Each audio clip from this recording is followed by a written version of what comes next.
வணக்கம். இந்தியாவும் இங்கிலாந்தும் மோதிட்டு வர 4வது டெஸ்ட் போட்டி இப்ப பரபரப்பான கட்டத்தை எட்டியிருக்கு. இந்த போட்டியில முதல்ல ஆடின இங்கிலாந்து அணி ஜோ ரூட்டோட 122 ரன்களால 353 ரன்களை குவிச்சிருந்தாங்க. ஆமாப்பா, ஜோ ரூட் பேட்ஸ் பால் அப்ரோச் ஆடாம அவரோட வழக்கமான ஆட்டத்தை ஆடினார்ல, அதான் 100 அடிச்சாரு. இதுக்கப்புறமா முதல் இன்னிங்ஸ்ல ஆடின இந்தியாவுக்கு ரோஹித் சர்மா போன்ற முக்கிய வீரர்கள் ஏமாற்றத்தை தான் கொடுத்தாங்க. ஜெய்ஸ்வால் சூப்பரா விளையாடி 73 ரன்களை எடுத்தோம். 177க்கு 7 தடுமாறிய இந்தியா 300 ரன்களை தாண்டாத நிலையில இருந்தாங்க. இதுக்கப்புறமா துருவ் ஜுரல் 90 ரன்களும் குல்தீப் யாதவ் 28 ரன்களும் அடிச்சதுனால இந்திய அணி ஓரளவுக்கு மேனேஜ் பண்ணி 307 ரன்கள் எடுத்திருந்தாங்க.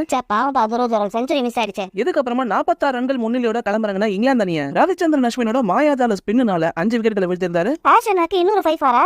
அப்ப இந்தியா இந்த மேட்சை ஜெயிச்சிருவாங்கன்னு சொல்லு. இந்தியா விளையாடின டெஸ்ட் போட்டிகள்ல மட்டும் ரவிச்சந்திரன் அஸ்வின் 354 விக்கெட்கள் எடுத்திருந்தாரு. இதன் மூலமா டெஸ்ட் கிரிக்கெட் வரலாற்றிலேயே இந்திய மண்ணில் அதிக விக்கெட்களை எடுத்த வீரர்ன்ற ஜாம்பவானான அனில் கும்ப்ளேவோட வாழ்நாள் சாதனையை உடைச்ச ரவிச்சந்திரன் அஸ்வின் புதிய சாதனையை படைச்சிருக்காரு. சாதனை பண்ணிருக்காரு. அப்ப அனில் கும்ப்ளே எவ்வளவு விக்கெட் எடுத்தாரு? இப்ப அஸ்வின் முன்னிலையில் இருக்கும் இந்த பட்டியல்ல அனில் கும்ப்ளே 350 விக்கெட்களும், ஹர்பஜன் சிங் 225 விக்கெட்களும், திரு கபில் தேவ் அவர்கள் 219 விக்கெட்களும், ரவீந்திர ஜடேஜா 210 விக்கெட்களையும் எடுத்து அடுத்தடுத்த இடங்கள்ல இருக்காங்க. அப்ப ஆஷனா தான் டாப்னு சொல்றேன். இப்பதான் எனக்கு ரொம்ப சந்தோஷமா இருக்கு. இந்தியா இந்த மேட்சை ஜெயிச்சிட்டாங்கன்னா இன்னும் சந்தோஷமாயிடும்.